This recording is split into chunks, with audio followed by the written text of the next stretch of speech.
क्या अमेरिका को दवाएं देना बंद करने से भारत को नुकसान होगा? जवाब है नहीं, उतना नहीं। और वजह है इसके पीछे खड़ा भारत का यार रूस। जी हां, पिछले साल की ये रिपोर्ट देखिए। पिछले साल रूसी मीडिया स्पुतनिक ने एक रिपोर्ट में खुलासा किया कि भारत रूस का सबसे बड़ा फार्मा सप्लायर बनता जा रहा। रूस की फार्मा मार्केट का साइज है $45 बिलियन। अगर भारत इसमें बड़ी हिस्सेदारी ले ले तो ये अरबों डॉलर का गेम होगा। जब देश में प्रॉब्लम होती है तो खड़े हो जाते हैं।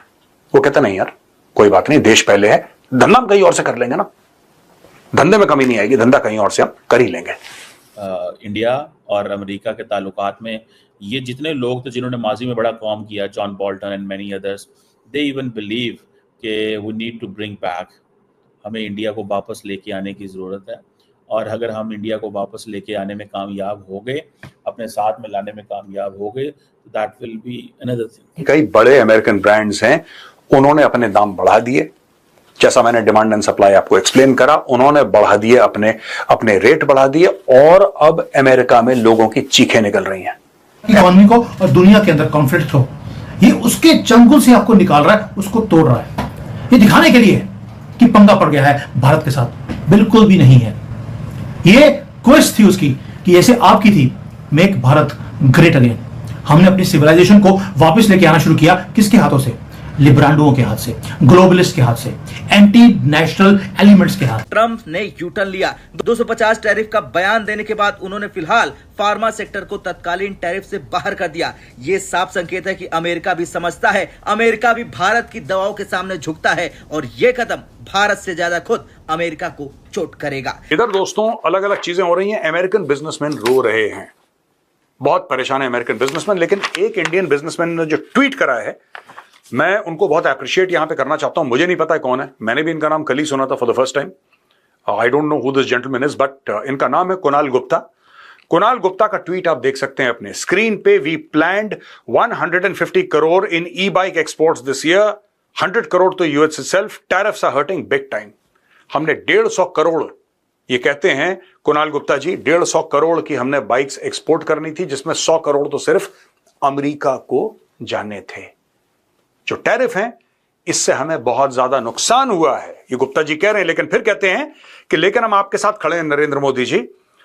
मैं कॉन्फिडेंट हूं कि major exporters across sectors are giving equal backing. This is India 2025। ये 2025 का भारत है, आप भारत को झुका नहीं सकते। This new India won't be bullied. We are now shifting gears, expanding fast into Europe, Australia and beyond. ये तो होना ही था। ट्रंप ने ये सोचा कि मैं मार्केट एक्सेस बंद कर दूंगा टैरिफ से, तो सारे लोग रोते बिलखते आएंगे। कुछ गए भी इसके पास कि sir please sir, please please sir कुछ करिए सर, आप जैसा कोई मेरी जिंदगी में आए तो बद बन जाए। लोगों ने ये सब चीजें बोली, ट्रंप खुश हो जाता है ये चापलूसी से। लेकिन दोस्तों ऐसा है कि जो बड़े बड़े खिलाड़ी हैं उन्होंने बोला कि जाओ हवा आने दो। और ये कुणाल गुप्ता जी को मैं अप्रिशिएट करना चाहता हूं। Very well done mister Gupta, बहुत अच्छा लगा, बहुत मोरल बूस्ट हुआ कि हमारे यहां के बिजनेसमैन, जब देश में प्रॉब्लम होती है तो खड़े हो जाते हैं। वो कहते नहीं यार कोई बात नहीं, देश पहले है, धंधा हम कहीं और से कर लेंगे ना, धंधे में कमी नहीं आएगी, धंधा कहीं और से हम कर ही लेंगे। तो दोस्तों जैसा आपने देखा, कल से मैं आपको एग्जांपल दे रहा हूं, कई बड़े अमेरिकन ब्रांड्स हैं, उन्होंने अपने दाम बढ़ा दिए, जैसा मैंने डिमांड एंड सप्लाई आपको एक्सप्लेन करा, उन्होंने बढ़ा दिए, अपने रेट बढ़ा दिए, और अब अमेरिका में लोगों की चीखें निकल रही हैं। अमेरिका में कुछ नहीं बनता दोस्तों, छोटे छोटे कपड़े हैं, जूते हैं, डेली के खाने पीने के सामान, जो कुछ तो अमेरिका में ही उगते हैं, कुछ अमेरिका में नहीं हुई है, बाहर से मंगवाते हैं। हर चीज इतनी महंगी हो गई है कि एक अमेरिकन के लिए, लोग कह रहे हैं, this is the normal reaction of people. मेरे भी रिलेटिव्स हैं वहां पे, मेरे भी जान पहचान के लोग हैं, वो कह रहे हैं कि बहुत जीना मुश्किल कर दिया है ट्रंप ने। और ट्रंप ने ऐसा कर दिया है कि डेली के जो खाने पीने की चीजें हैं, डेली खाने पीने की चीजें, वो मिलना अब मुश्किल हो रही हैं, या वो अफोर्ड करना मुश्किल हो रहा है। देखिए ना, इसमें यह भी होता है, अगर आप अपना सारा पैसा, हम क्या कहते हैं, डिस्पोजेबल इनकम एक वर्ड होता है दोस्तों, मैं आपको कॉन्सेप्ट समझाता हूं। डिस्पोजेबल इनकम वो होता क्या है? डिस्पोजेबल इनकम मतलब आपके जितने भी जरूरी की चीजें थी वो आपने पूरी कर दी, जरूरत की आपकी जितनी भी चीजें थी, आपके घर का अगर रेंट है या मॉर्गेज है या फिर गाड़ी का है, इसका उसका, बच्चों की फीस, स्कूल, मेडिकल, इंश्योरेंस, जो आपकी जरूरियात हैं आपने सब पूरी कर दी।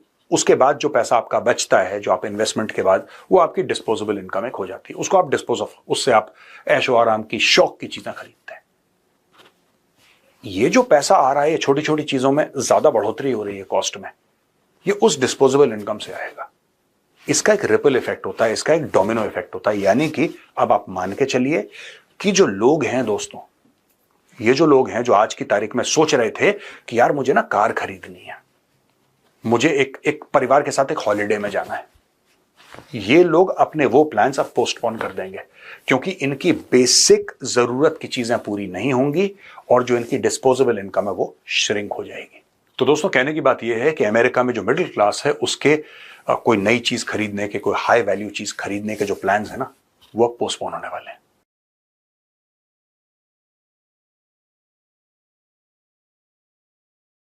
के ख्याल से जो ये टैरिफ बढ़ाते जा रहे हैं और भारत के ऊपर एक तरह का प्रेशर बिल्ड किया जा रहा है, क्या भारत इसमें से निकल पाएगा? और दूसरा ये कि ट्रम्प चाह क्या रहे हैं, ये क्या चल रहा है इस वक्त?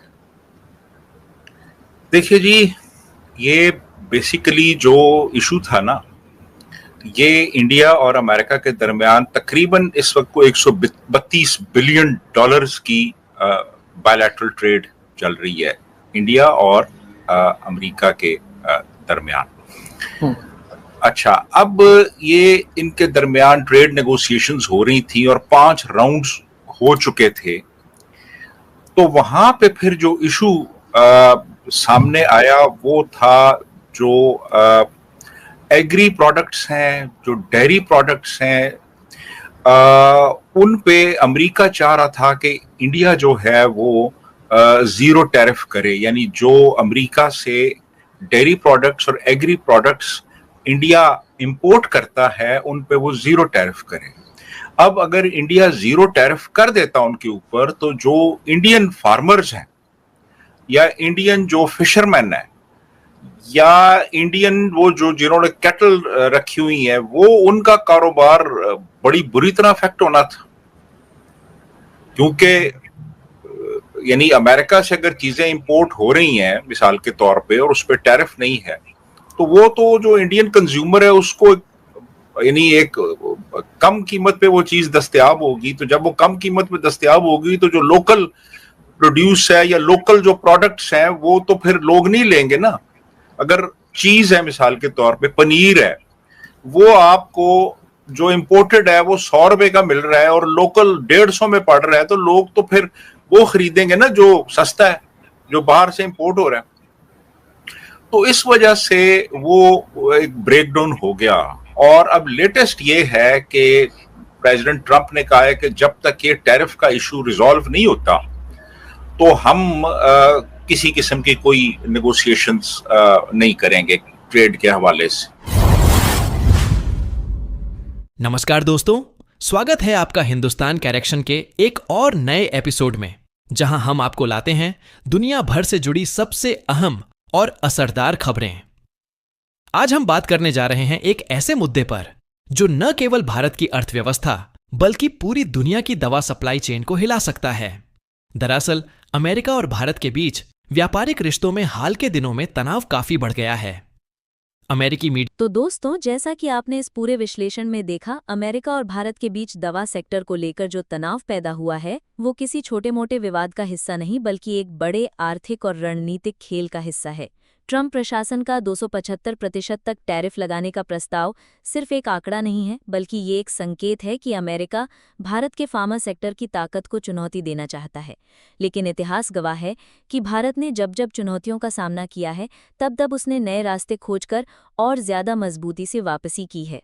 अगर अमेरिका का बाजार हमारे लिए कठिन हो जाता है तो हमारे पास विकल्प हैं, और शायद यही अमेरिका को सबसे ज्यादा परेशान कर रहा है। रूस, जो पहले से पश्चिमी देशों के प्रतिबंधों में घिरा है, भारत के लिए एक तैयार और भरोसेमंद बाजार है। $45 बिलियन की रूसी फार्मा मार्केट में भारत पहले से ही अपनी मौजूदगी दर्ज करा चुका है।